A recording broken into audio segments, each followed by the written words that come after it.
Hello friends, welcome back to pretty corner. और आज हम लोग करेंगे फुलेरा दूज की कथा और इसकी पूजा के बारे में जानेंगे। और फुलेरा दूज क्या है और क्यों मनाया जाता है इस बारे में भी हम बात करेंगे। लेकिन उससे पहले, और अगर आप चैनल पर पहली बार आए हैं तो प्लीज़ सब्सक्राइब कर दीजिएगा और बेल आइकन को भी प्रेस कर दीजिएगा। तो चलिए अपनी वीडियो को शुरू कर लेते हैं। फागुन माह के शुक्ल पक्ष की द्वितीय तिथि को फुलेरा दूज कहा जाता है और इसी दिन फुलेरा तीज का त्यौहार भी मनाया जाता है। और जब हमारी जो है मावस आती है उसके दूसरे दिन, मावस के बाद पड़वा और उसके बाद जो दोज आती है उसको फुलेरा दूज कहा जाता है। फागुन मास की को होली से कुछ ही दिन पहले आती है ये। और इस दिन भगवान श्री कृष्ण का पूजन किया जाता है। इस दिन भगवान कृष्ण और माँ राधा को गुलाल अर्पित करने से भी सारी मनोकामनाएं पूर्ण हो जाती है। और राधा रानी और श्री कृष्ण का भजन कीर्तन भी करना चाहिए इस दिन। और जो लोग श्री कृष्ण को मानते हैं, पूजा करते हैं, उन्हें तो इस दिन पूजा अर्चना ज़रूर करनी चाहिए और श्री कृष्ण और राधा रानी की ये कथा भी ज़रूर सुननी चाहिए। और फुलेरा दूज कब से लगेगी और कब तक रहेगी ये मैं आपको वीडियो के एंड में बता दूंगी। तो चलिए शुरू कर लेते हैं हमारी कथा को। तो बोलिए राधा रानी की जय, श्री कृष्ण भगवान की जय। पौराणिक कथा के अनुसार व्यस्तता के कारण भगवान श्री कृष्ण कई दिनों से राधा जी से मिलने वृंदावन नहीं आ रहे थे। राधा के दुखी होने पर गोपियां भी श्री कृष्ण से रूठ गई थी। राधा के उदास होने के कारण मथुरा के वन सूखने लगे और पुष्प मुरझा गए।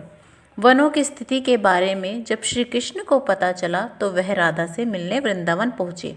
श्री कृष्ण के आने से राधा रानी खुश हो गई और चारों तरफ हरियाली ही छा गई। कृष्ण ने खिले हुए फूलों को तोड़ा और राधा को छेड़ने के लिए उन पर फेंक दिया। राधा ने भी ऐसा ही करा, श्री कृष्ण के ऊपर फूल फेंकने लगी। यह देखकर वहाँ पर मौजूद गोपियाँ और ग्वालों भी एक दूसरे के ऊपर फूल बरसाने लगे।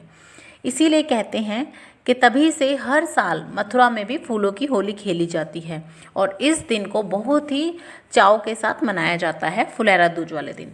और जिस किसी की भी शादी का मुहूर्त ना निकल रहा हो वो फुलेरा दूज वाले दिन, ये अबूझ साया होता है, इस दिन शादी वगैरह कर सकते हैं, कोई भी शुभ काम आप कर सकते हैं। ये बहुत ही ज़्यादा अच्छा दिन बताया गया है।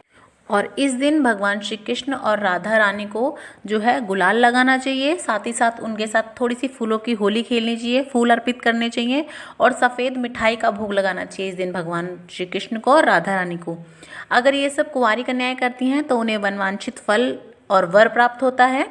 और अगर ये शादीशुदा औरतें करती हैं तो उनका जो है गृहस्थ जीवन में जो है और भी ज़्यादा सुख समृद्धि आती है और बहुत खुशहाली के साथ बीतता है और बहुत ही अच्छा होता है ये दिन। इस दिन आपको किसी भी राधा कृष्ण के मंदिर में जाकर पूजा अर्चना ज़रूर करनी चाहिए, भगवान श्री कृष्ण के आगे आराधना करनी चाहिए, दीप धूप आगे आदि दिखाने चाहिए और उसके बाद आप श्री भगवान कृष्ण का जाप कर सकते हैं। और आप अगर किसी बड़े मंदिर में नहीं जा सकते हैं तो आप ये पूजा घर पे भी बड़े आराम से कर सकते हैं अपने घर के मंदिर में। और अब बात कर लेते हैं फुलेरा दूज की। तो फुलेरा दूज 2021 में पड़ रही है सोमवार को, 15 मार्च को। और जो है वैसे तो जो दोज है वो 14 मार्च को ही लग जाएगी, लेकिन शाम को 5:06 से है और जो कि 15 तारीख को 6:49 तक रहेगी। तो हमारी जो दोज मानी जाएगी वो हमारी 15 मार्च को मानी जाएगी। और आप 15 मार्च को जो है राधा रानी और श्री कृष्ण के आगे अर्चना आदि कर सकते हैं। तो ये कुछ इन्फॉर्मेशन थी जो मैंने आपको दी है। कैसी लगी कमेंट बॉक्स में जाके ज़रूर बताइएगा। अच्छी लगी हो तो लाइक और शेयर ज़रूर कर दीजिएगा।